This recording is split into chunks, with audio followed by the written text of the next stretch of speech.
রুহি বলে উঠল, ঠান্ডার মাঝে বনবাসে গেলে তো শীত লাগবে, মশা কামড়াবে। আমরা বরং তোর পিছু পিছু মশা মারার কয়েল নিয়ে যাব, তুই চিন্তা করিস না। আহিয়ান বলল, বদমাইশ ছেলে পেলে, তোদের জীবনে বিয়ে হবে না, বিয়ে হলেও বাচ্চা হবে না, বাচ্চা হলে সেই বাচ্চা তোদেরকে ঘুমাতেও দেবে না, হাগুমুতু করে শরীর ভেজাবে। এত রাতে তোদের ঘুম নেই কেন শকুনের দল?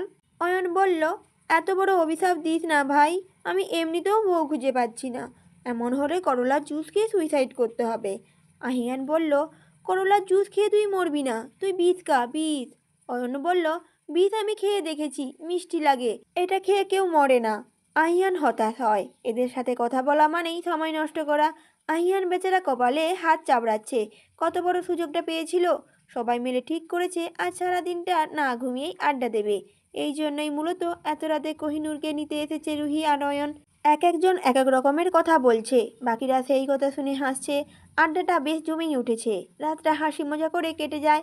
কথা ছিল দুদিন ঘোরাঘুরি করে বাড়ি ফিরে যাবে, কিন্তু অতিরিক্ত বৃষ্টির কারণে তা আর হলো না। আহিয়ানরা ঘুরতে এসেছে আজ 3 দিন হলো, বৃষ্টি কিছুটা কমলে কালকেই বাড়ি ফেরার প্ল্যান করেছে তারা।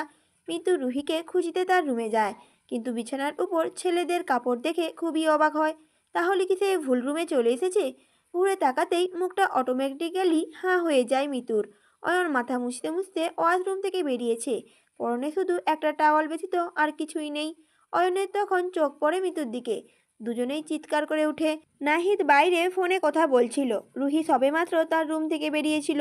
মিতু আর অয়নের গগন কাঁপানো চিৎকারে ছুটে আসে নাহিদ আর রুহি। অয়ন বলে উঠল, আল্লাহ গো, আমার সর্বনাশ হয়ে গেল এবার, আমাকে আর কোনো মেয়ে বিয়ে করবে না।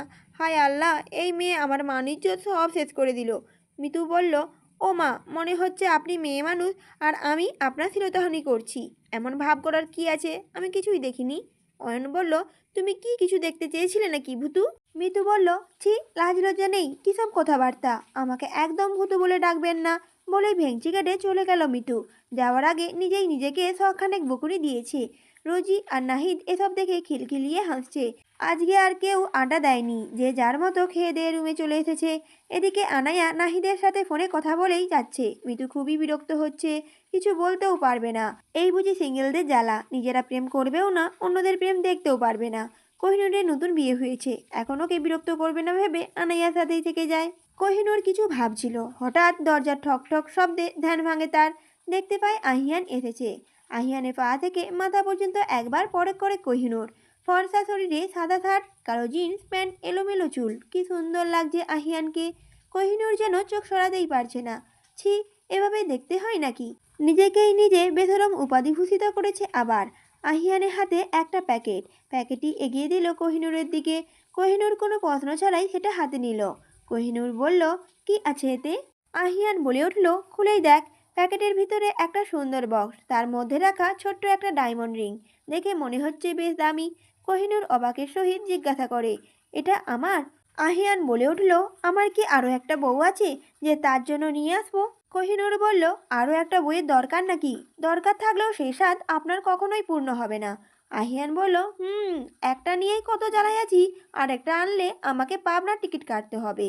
আহিয়ান কোহিনূরের হাত থেকে আংটিটি নিয়ে কোহিনূরের আঙুলে পরিয়ে দিল। কোহিনূরের নরম হাত দুটি শক্ত করে ধরল। আহিয়ান বলল, এই যে ধরলাম, আর কখনোই ছাড়ব না। আহিয়ানের কথায় কোহিনূর মুচকি হাসে, মাথা রাখে আহিয়ানের কাঁধে। আহিয়ান কোহিনূরের মাথায় বিলি কেটে দেয়। এতদিনের ভুল বোঝাবুঝির আজ অবসান হলো, এই ভেবে আহিয়ান শান্তি পাচ্ছে। কোহিনূর বলল, এতই যখন ভালোবাসেন সেদিন ফিরিয়ে দিয়েছিলেন কেন? আহিয়ানের হাত থেমে যায়, মাথা কিছুটা নিচু করে কোহিনূরের দিকে তাকায়। বুঝতে পারে কোহিনূরের অভিমান ভেঙেছে, তবে পুরোপুরি নয়। এতদিনের জমানো রাগ অভিমান যে এত সহজে শেষ হবে না, এটা আহিয়ান ভালো করেই জানে। তবে হালও ছাড়বে না, যতই ঝড়ঝাপটা আসুক কোহিনূরকে সে নিজের করে নেবেই। আহিয়ান বলল, ফিরিয়ে দেইনি কুহু, আমি তোর প্রশ্নের উত্তর রেখে গিয়েছিলাম, কিন্তু বউ আমার এতটাই অভিমানী আমার রুমে গিয়ে সেটা দেখেনি পর্যন্ত। কোহিনূর বলল, কি রেখে গিয়েছিলেন? মাথা তুলে আহিয়ানের দিকে তাকিয়ে বলে কোহিনূর। আহিয়ান বলল, এখন আর এসব শুনে লাভ নেই, তবে একটা কথা জেনে রাখো, আহিয়ানের হৃদয়ে শুধু কোহিনূরের নামটি খোদাই করে লেখা আছে। আমার ভালোবাসার রাজ্যে কোহিনূর ব্যতীত অন্য কারো প্রবেশ নিষেধ। আহিয়ানে বলা প্রত্যেকটা কথা মন দিয়ে শুনেছে কোহিনূর। আহিয়ানের সাথে আজ মন খুলে কথা বলেছে সে। কোহিনূর অনুভব করল অনেক দিন পর আহিয়ানের সাথে কথা বলে তার মনটা হালকা হয়েছে, মনে শান্তি ফিরেছে। এভাবে একে অপরের সাথে গল্প করতে করতে কখন ঘুমিয়ে পড়ে কারোরই খেয়াল নেই। আজ তেমন বৃষ্টি নেই, সকাল হতেই বাড়ির উদ্দেশ্যে বেরিয়ে পড়েছে। গাড়ি থেকে নেমে নাহিদ আনায়ার সাথে দাঁড়িয়ে কিছু সময় কথা বলেছে। আনায়ার মুখ থেকে হাসি সরছেই না। আনায়া আর নাহিদকে দূর থেকে একজন ভালোভাবেই লক্ষ্য করছে। নাফিজা বেগম নিজের রুমে জানালার কাছে দাঁড়িয়েছিলেন। সেখান থেকে বাড়ির মেন গেট, তার সামনে সব কিছুই দেখা যায়। ফ্রু কুচকে রাগি চোখে তাকিয়ে আছেন নাফিজা বেগম। তাকে দেখে মনে হচ্ছে আনায়াকে নাহিদের সাথে দেখে তার খুব একটা ভালো লাগেনি। আহিয়ানরা যাওয়ার পরপরই নাফিজা বেগম ফিরে এসেছেন বললে ভুল হবে। তার ভাইয়ের বউরা মিলে বুঝিয়ে শুনিয়ে তাকে নিয়ে এসেছেন। শেষ বয়সে এসে এমন ঝগড়া ঝামেলা করে বাড়ি ছাড়লে মানুষ খারাপ বলবে, তাই নাফিজা বেগমও তাদের কথা শুনে চলে এসেছেন। আহিয়ান, কোহিনূর ও আনায়া যে যার রুমে চলে গিয়েছে। নাফিজা বেগম আনোয়ার খানের সাথে কথা বলছেন। তিনি ঠিক করেছেন তার ছোটবেলার বান্ধবী ছেলের সাথে আনায়ার বিয়ে দিবেন। তাদের সাথে কথা বলে নিয়েছেন। মেয়ের বাবা হিসেবে এখন শুধু আনোয়ার খানের সিদ্ধান্তটা জানতে চাইছেন।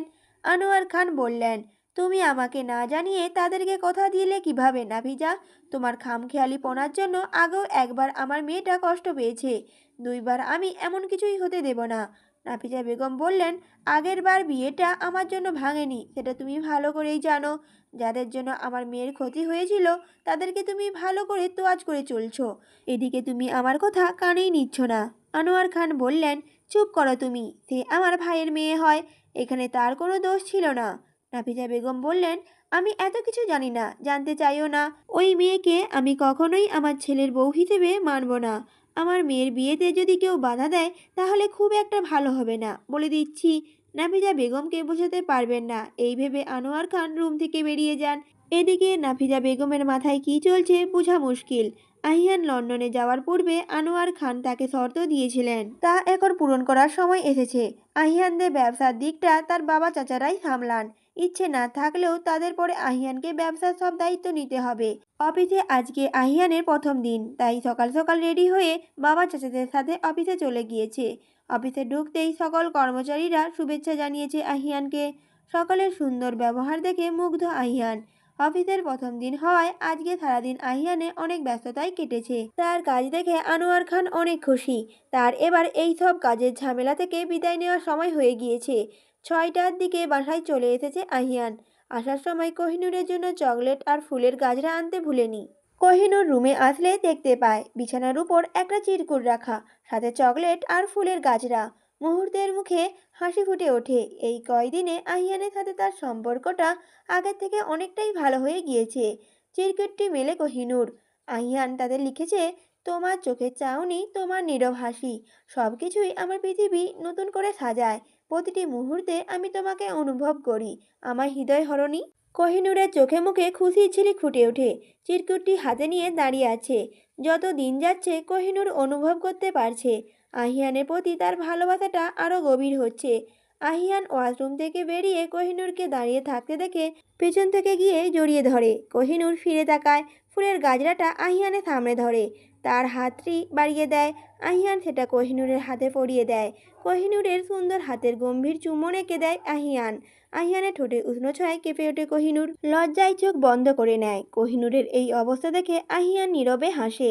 আজ শুক্রবার হওয়ায় বাড়িতে সবাই ছিল। নাফিজা বেগম নিজ হাতে অনেকগুলো রান্না করেছেন। আজ তিনি অনেক হাসি খুশি মেজাজেই আছেন। আহিয়ান আর আনায়া দুজনেই এটা দেখে অবাক।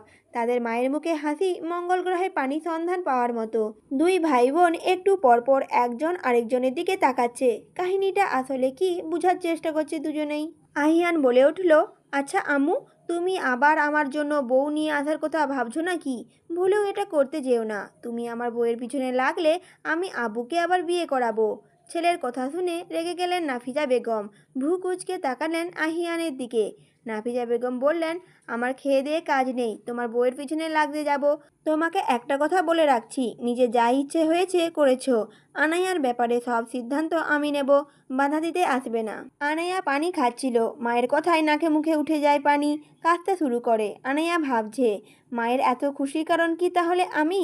মা কি নিজের ইচ্ছে পূরণের জন্য আমাকে বলির পাঠা বানাবে? তত সময়ে বসার ঘরে সবাই এসে হাজির। কোহিনূর কিছুটা দূরে দাঁড়িয়ে আছে। কোনো কথা বললে যে নাফিজা বেগম তার মায়ের কথা বলে অপমান করতে ছাড়বে না, এটা সে ভালো করেই জানে।